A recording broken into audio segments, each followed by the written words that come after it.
有特斯片的。那王静餐，然后那王静餐真的是惨不忍睹。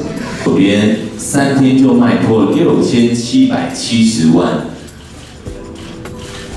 非常亮眼的成绩。真的是蛮感谢，就是2位监制还有所有的工作团队，因为这部片子真的是非常难做，就是整个过程不但是花了2年半，而且就是几乎把大家都弄到快疯掉了。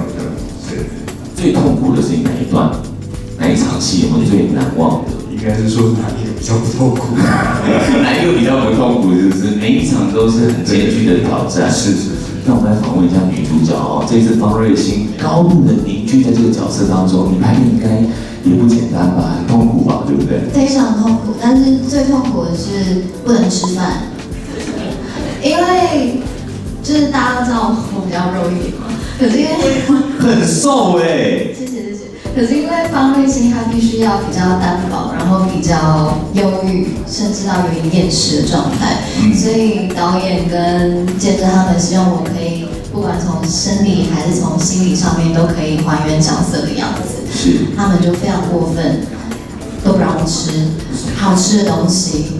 所以放饭时间你也不能吃吗？而且你知道，你有特斯片的。那王静餐，然后那王静餐真的是惨不忍睹。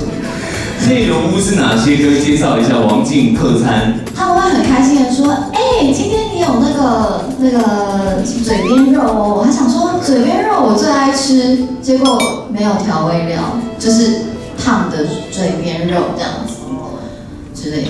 好苦哦！我问一下，杀青的应该有比较正常吃的吧？但不行，因为你要为了金钟红毯又要继续瘦身，对不对？所以就变胖啦。不会啦，加油喽！因为你得过金钟嘛，对不对？要不要对王静的表现说几句肯定的话？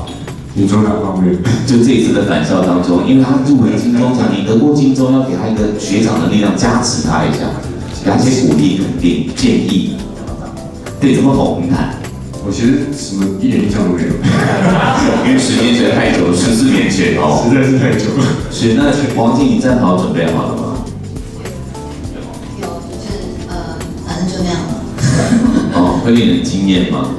就是希望不要丑到大家就好。不会，你很正，你干嘛太谦虚了？掌声肯定一家返校的亿万票房导演跟女星，谢谢。